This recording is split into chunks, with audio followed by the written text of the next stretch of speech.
Hi, I'm Charlie, and this is Cooking with Milwaukee Community Leaders. Cooking with Milwaukee Community Leaders is available both as a podcast, wherever you get great podcasts, and on video on our YouTube channel, Cooking Secrets for Men. So today, I'm very pleased to have as my guest, back in town, Tom Barrett. Tom? Charlie, it's great to be here. Thank you for having me. Absolutely. So Tom is former state legislator, state senate, U.S. congressman, Milwaukee Mayor, and most recently, he was the ambassador to Luxembourg under the Biden administration and is just back in town. So glad you could come here and share your cooking knowledge. Yeah, I'm happy to be here. This is a real honor for me, so thank you. Okay. I don't know about that, but so we usually like to start at the beginning and talk about where we came from. I know you were born on the West Side. Yep. And one thing that I found out in doing my research is that your dad was a World War II vet who won the Distinguished Flying Cross. That is correct. And that's pretty cool. So talk about your early years and just growing up in Milwaukee up through heading off to college. So, as you mentioned, I grew up on the west side of Milwaukee, and I think a lot of people tell stories about their hard luck childhood and how they overcame all these obstacles. None of those apply to me. I came as close as you can come to having a Leave It to Beaver childhood. So I can't sugarcoat it to make myself look like I grew up in a log cabin or anything like that, because it's not true. So I grew up just west of Washington Park in the Washington Heights neighborhood, on a street that was just filled with kids. I come from a family of 4, and a lot of the people on the block thought, "What's wrong with your family? You only have 4 kids." There were families with 12, 11, 8, 7, and the Barretts only had 4 kids. What was the problem? Well, the issue, quite honestly, was that my mother was a widow coming out of World War II. Her first husband was killed in the Battle of the Bulge. Okay. And then she met my dad at the University of Wisconsin, and he had been in the Air Force and had flown 35 missions over Germany as a navigator. And so they met and got married and moved to Milwaukee.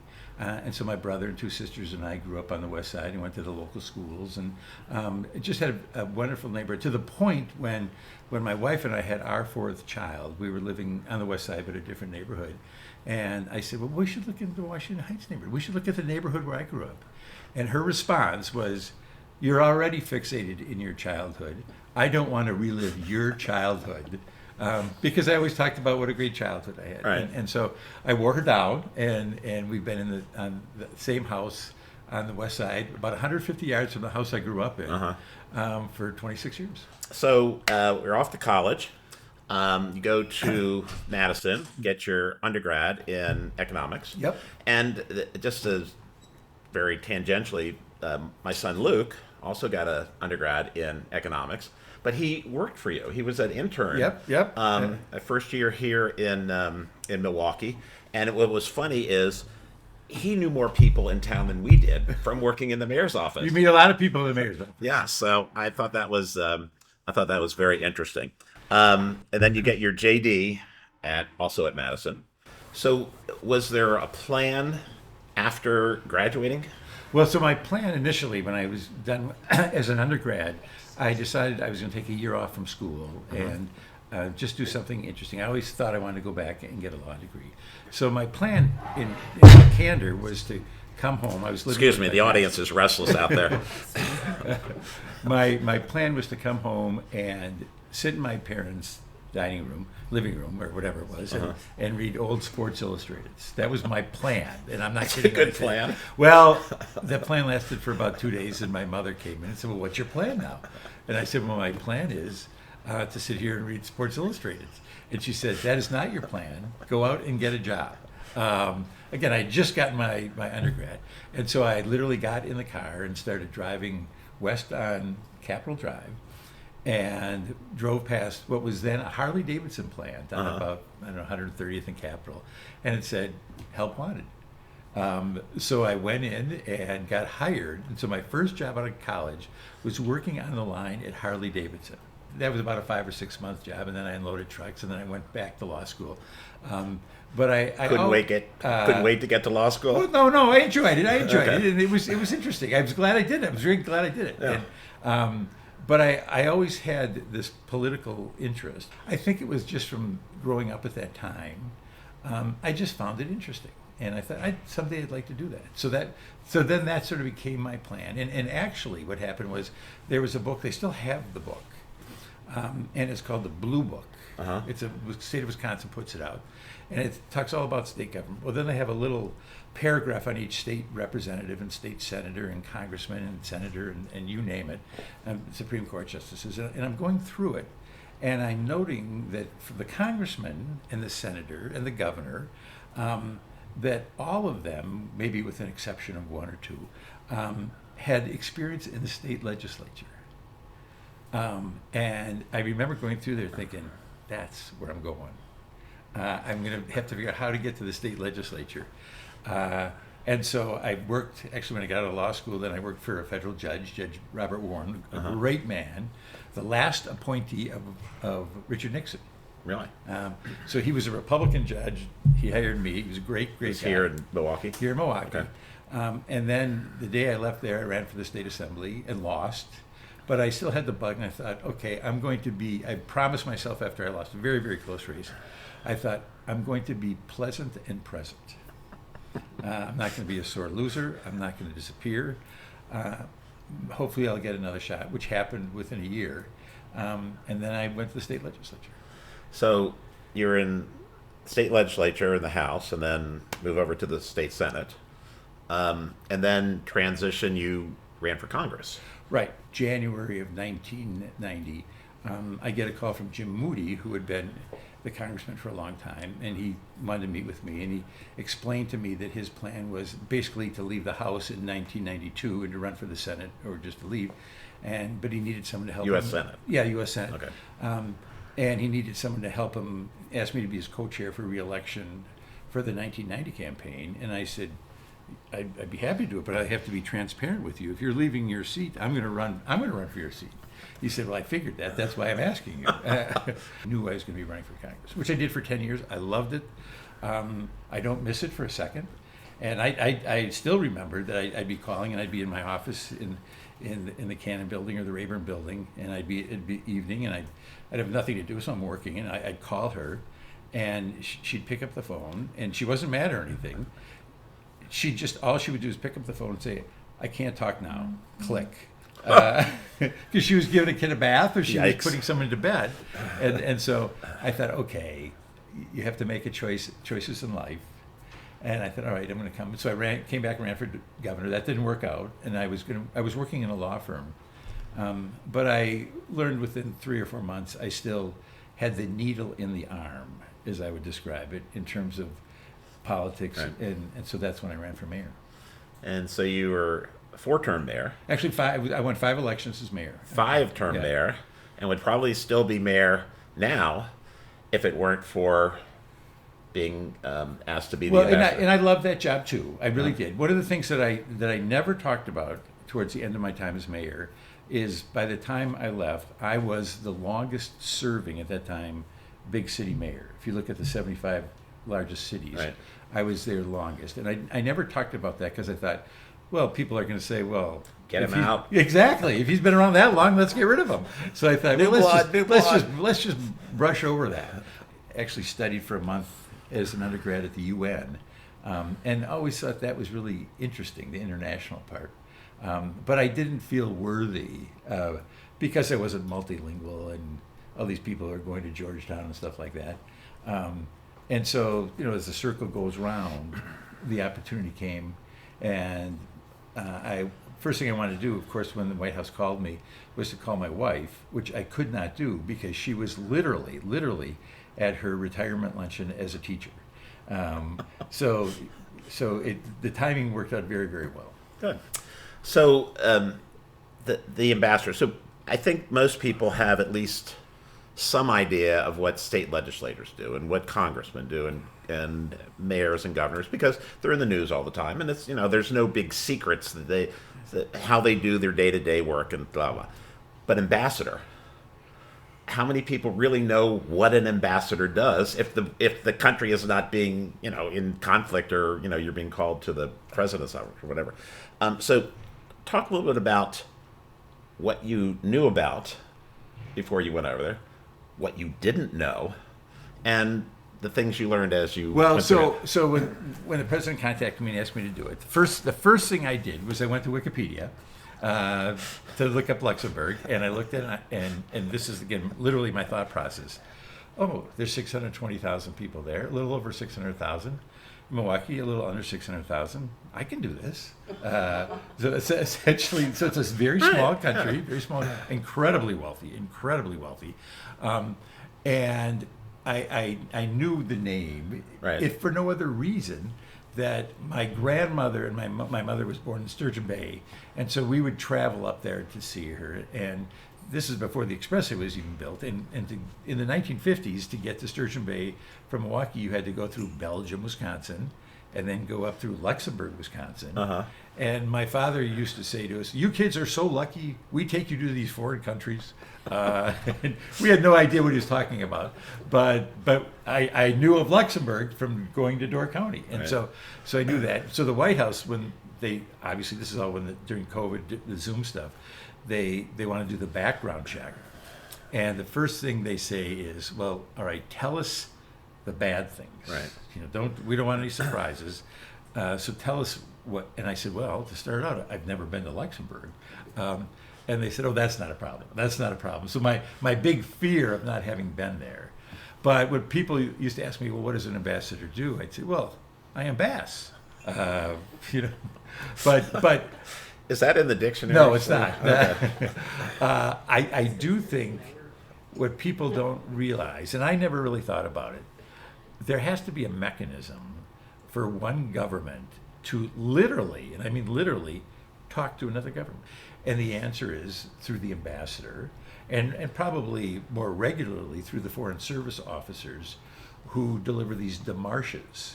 And that's what they call them. The démarches is the formal document from the United States government to the Luxembourg government, or vice versa, or to the EU, or to NATO. Right. And so you have a staff, and you get these.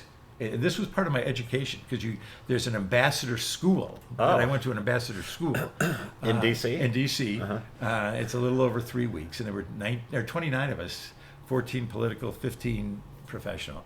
And they started talking about receiving cables. So this is when I embarrassed myself a little bit, because I'm sitting in the class, and they're saying, "Well, you get cables from Washington," and that's what you get. You get these, and I'm thinking telegrams. I'm thinking cable telegram, and I said, "It's 2021. What's?" And of course, they're emails. Right. But one of the things that I did learn in a strange way is the State Department really, and I mean really, developed its own language. And I think in large part because so much of the stuff prior to the internet was literally sent on cables, where you were limited to the number of Characters you could have. So they developed this language that exists to this day. So I can remember sitting at a table like this with my staff, and they were talking, and I said to the man, "You've just made a very good point," and I didn't understand a word you said, because he was talking all just with these letters. Right. So anyway, they developed this. So again, you've got that, and that's a major part of it. But you're working with American businesses. There's a lot of American banks, a lot of American businesses in Luxembourg, a very strong presence there. So you're the intermediary there. Then you've got the real people section, which is the visas, and if someone dies or gets married, things like that, gets arrested, which we didn't have, fortunately. So it's and then there's the public, what I would call the public relations part. And for us in Luxembourg, it really, a lot of it was around the incredible role, and I mean incredible role, the United States played in saving that country, not once but twice, in World War II. And it was amazing to me how much they appreciated the role. We literally saved their country. Again, first in September of 1944. So they still like us now? There are parts of Luxembourg, and I'm not exaggerating when I say this, where I would go with my wife, and we'd leave there, and we'd say, they like us more than we like ourselves. And I'm serious, you'd see these flags, these U.S. flags, Right. in these small communes, as they would call them, in the northern part of Luxembourg. They'd say, well, yeah, the Germans came over that ridge. They came. And they point to where the Germans overrode the community.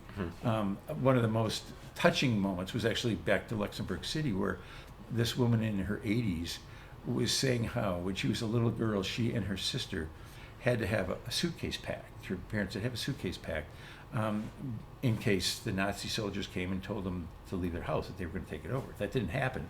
But what happened, this would have been September of 1944, there was a knock at the door, and it was some German soldiers who wanted bicycles because it's 24 miles to Germany, and they knew the Americans were coming, and they wanted to get out. Right. And she said, we didn't have any bicycles to give them. And then she said, and I was at a brunch, and we were sitting just like this, and she said, and then the city got eerily quiet. And the next sound you heard was this clang, clang, clang of American tanks coming up the hill to save the city.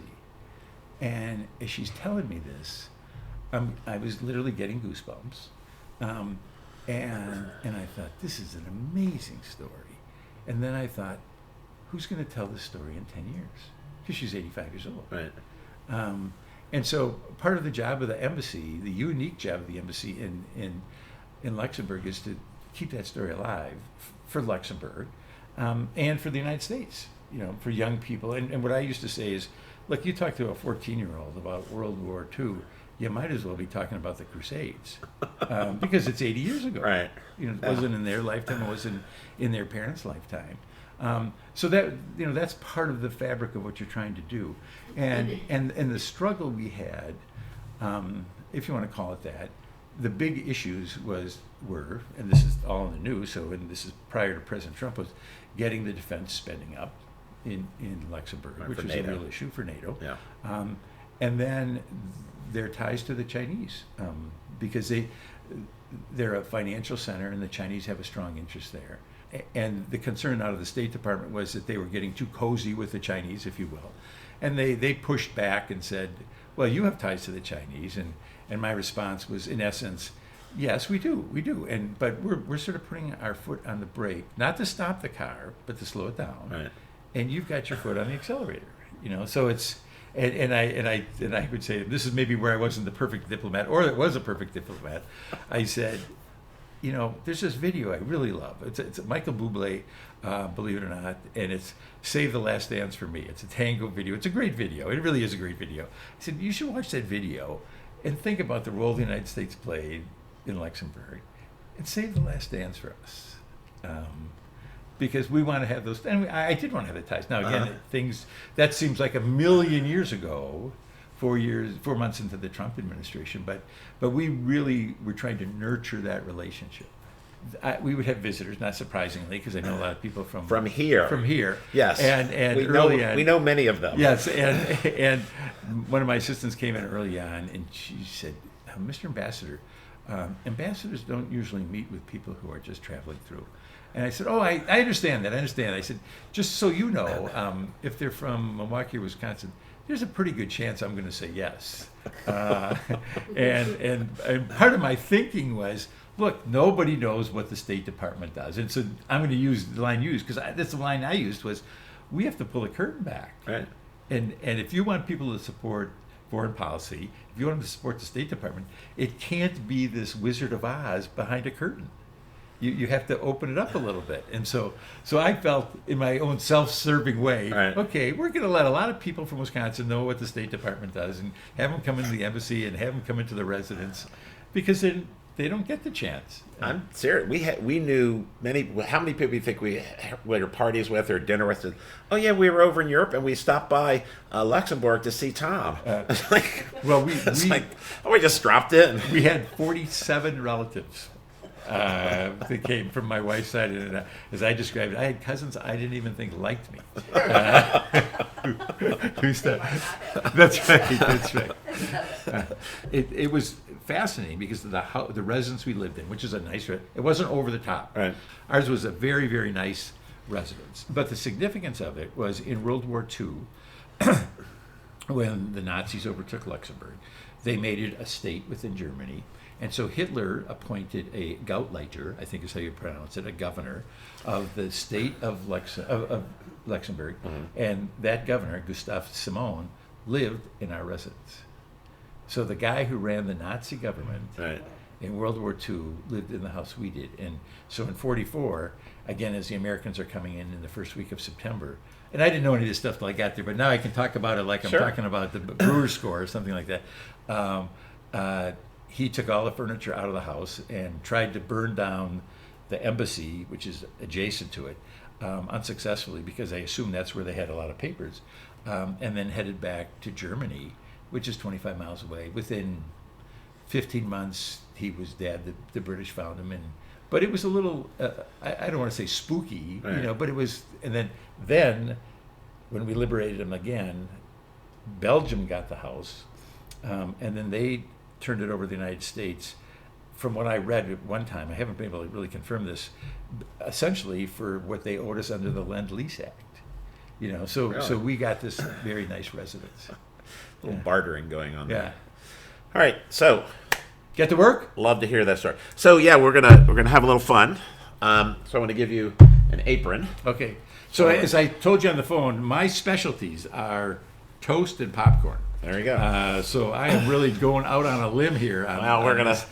So as Tom and I were talking about what he wanted to cook, because he's pretty clear that he doesn't feel he's that good of a cook. I'm good at eating. Good. So am I. But we decided on a combination of Luxembourg food and Milwaukee food. So why don't you? Your job was to learn how to pronounce. I'm going to have to look at it. I can do I can do the bratwurst part. So, okay. We've done a little prep work, so we're going to go back here, and Tom is going to. We're making not Belgium. We're making Luxembourg potato pancakes, and Tom knows how to pronounce it because no one else does. It's 8 syllables. 8 syllables. Let's see. I got it on my phone here. It's going to take me a second. Let me stand up and do it because I can see that. Wait, or do you have it there? No, you don't have it there. No, we'll do it when we sit it. But all right, we've got some Milwaukee food. We've got some Luxembourg food. So we're going to start putting that together, and we'll be right back. All right. So we're here in the kitchen, and we're making. Tom, you want to say the name of what we're making? We are making Gromperekichelcher. All right. So they're Potato pancakes. We're just saying Luxembourg potato pancakes. Yeah. So we have, this is shredded hash browns. I'll put it all in? Yes. Okay. That's parsley. Okay, there we go. We got that. All right, so that's... Step 1. All right. And that's 1 onion that we've chopped kind of finely. That's going to go in. Good size onion there. So we've got onions, we've got that. All right. Do an egg here. All right, so we've got 1 egg going in. All right. Back here. Okay, that's great. All right. And so we have, I think... 2 tablespoons. All right, so we got 2 tablespoons of flour going in. This will kind of help bind it together. I'm very thankful, Charlie, that you're here to help me. Absolutely. Okay. You're a pro. You're a pro. I'm sure you've made this many times in Luxembourg. If I've made it once, I've made it 100 times. That's right. All right, and then I think we have some nutmeg. Okay. Right. You can see he's a pro in the kitchen. Yeah, exactly. Yeah. All right, so good. Perfect, right? Does that look good? Look good. All right, so we got nutmeg. We got a little salt here. We don't really measure teaspoon, salt. It says. Okay, we'll do a little bit less than go. that to make it closer to a teaspoon. That much I could do, all right? All right. What we want to do is mix this by hand. Okay. Get it nice and together, and then we're going to incorporate the egg in there. And then we're going to make patties out of them. All right. Then we're going to fry the patties.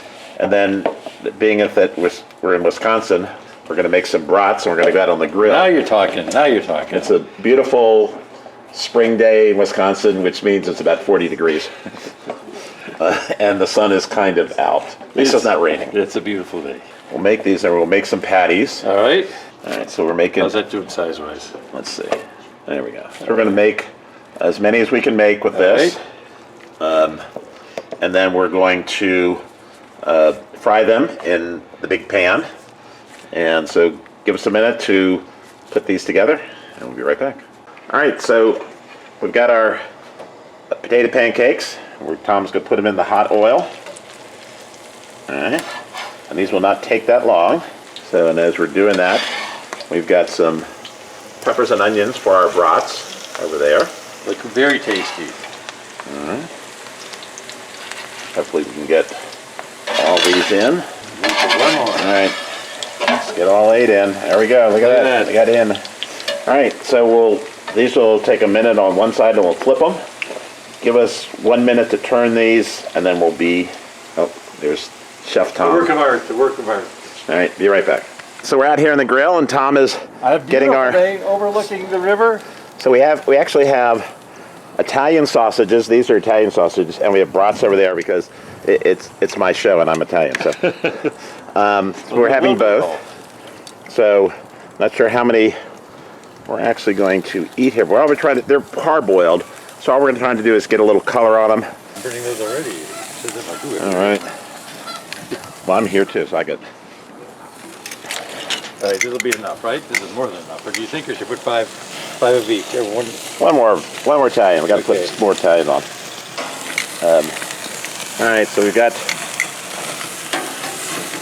Yeah, they drip. This guy's gonna get out. Put them on the bleachers up here. We call the upper level the bleachers.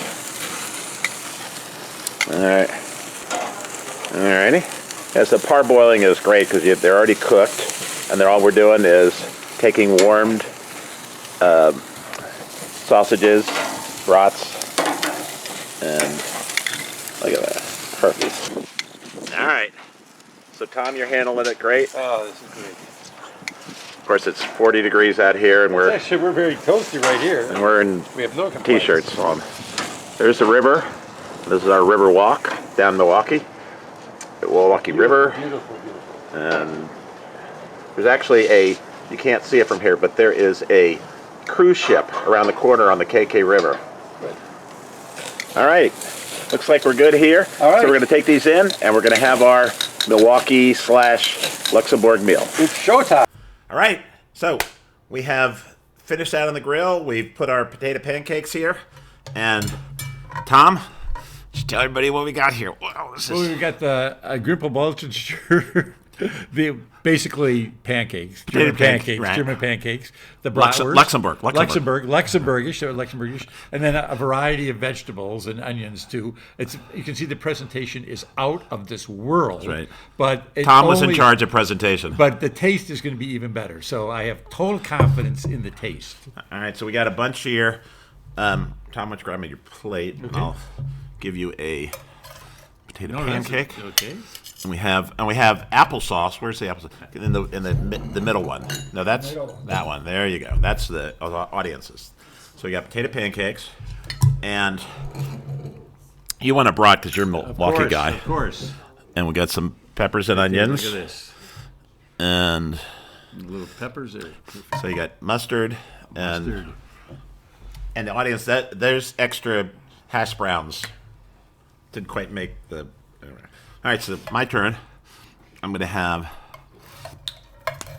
a potato pancake and peppers and onions. And hopefully that's an Italian sausage because it is my show. And he's Italian. That's right. All righty. So I will radio Dave if I can get you to come take that in. Audience, please help yourselves. There's plates, silverware. What am I doing? Serving it up? Yeah, just move it out of the over there so the audience can Okay. Oh, I got you. Okay. serve themselves. You guys can go ahead. We don't. Perfect. All right, Tom. All right, Let's give her a whirl. I'm gonna have a little Grey Poupon. Grey Poupon. All right. Yeah, just, and the. And here's some mustard. Tom, can you pass the applesauce, please? Because I know gotta have applesauce with your Gromperekichelcher pancakes, whatever we call them. All right. Yeah, I don't care. So All right. You can have some some people. Come on, got Ellen. plenty. Come on. Get with the program. Tom made these just for you. Yeah. All right. Maybe we can have some. I am. Now, I'm gluten intolerant. Is there any wheat in the potato? Is it all potato? It's all potato. No, there's a little flour. There is, so I'm gonna avoid that. Okay, good to know. So how old were you when you discovered you were gluten intolerant? About 3 months ago. Seriously? Yeah, no. I had esophagitis problems, and I've alleviated all of it just holistically on my own. No doctor ever thought to do a test. I just stopped eating wheat, and it's worked. Okay. So, sleeping better, feeling better. Good. So I'm gonna. So what time do you have to get up for work? 3:45. Ouch. Yeah. Ouch. Yeah. This is the audience participation part of the show. I grew up on it. My, So what time does your show start? 5:30 to 10 every weekday. Okay. My fraternity brothers in college don't know how I'm getting up that early. You just never go to bed, right? I didn't get up before noon in college for anything. So. Okay, if the audience could calm down for just a second. I think we did pretty good on the potato pancakes. I think so too. It's very good. It's very simple, and the applesauce just kind of worked with them. I'm proud of us. It's a team effort. Very much a team effort. Absolutely. Oh yeah, this is Italian sausage. You can tell. I like the brat. He likes the Italian. Perfect breakfast for Milwaukee. Potatoes and sausages at 9 o'clock in the morning. No problem. And we're feeding a crew out in the audience. As you can tell, they're very lively. They're all hungry. Nobody ate breakfast. So, before you take another bite. Before you take another bite. Oh, before I take another bite. Thank you Oh, thank you very so much. much for coming. No, my pleasure. My It pleasure. was, it's glad you're back in town. You did the city proud as an ambassador. I mean, there was no scandals or anything that we know of. But it's great that you had the opportunity to go. It's great that you're back. And now I'm not going to ask you what's next. I'm not going to put you on the spot like that. But I know you will be around to help the city because that's what you have done your entire career. Well, I've been blessed because I've always had opportunities to do things that I loved, and so I see all the anger in the world right now, and I'm thinking, okay, when people ask me how things are going, I say, well, other than the world and the country, everything's going great, because I feel personally I have this inner peace right now. Right. And right now, the biggest challenge is finding out sort of the equilibrium, the new equilibrium. But obviously, I'm around, and I love the community. I love being involved. So I'm guessing I'll be staying involved in one fashion or another. Good. You can come back and do some more cooking. Yep, I'll be the cleanup. I'm more adept at cleaning up than cooking. Well, thanks so much for taking the time to watch and listen to Cooking with Milwaukee Community Leaders. Each week we talk with one of our leaders here in the city. We talk about what they're doing to make the city a better place, or in your case, what you have done in the past to make our city a better place, and the work that's being done, and hopefully we get to eat something good, which is what we did here. So again, please like, subscribe, comment, and support Cooking with Milwaukee Community Leaders. And we're out. Thanks for listening to another episode of Cooking with Milwaukee Community Leaders. Cooking with Milwaukee Community Leaders is brought to you by Cooking Secrets for Men, LLC, and was recorded in the 3rd Ward in Milwaukee, Wisconsin.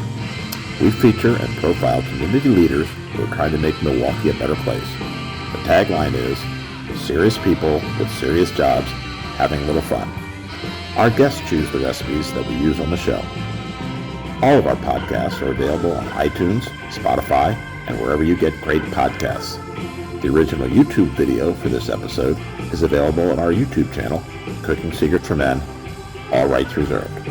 Thanks, and see you next time on Cooking with Milwaukee Community Leaders.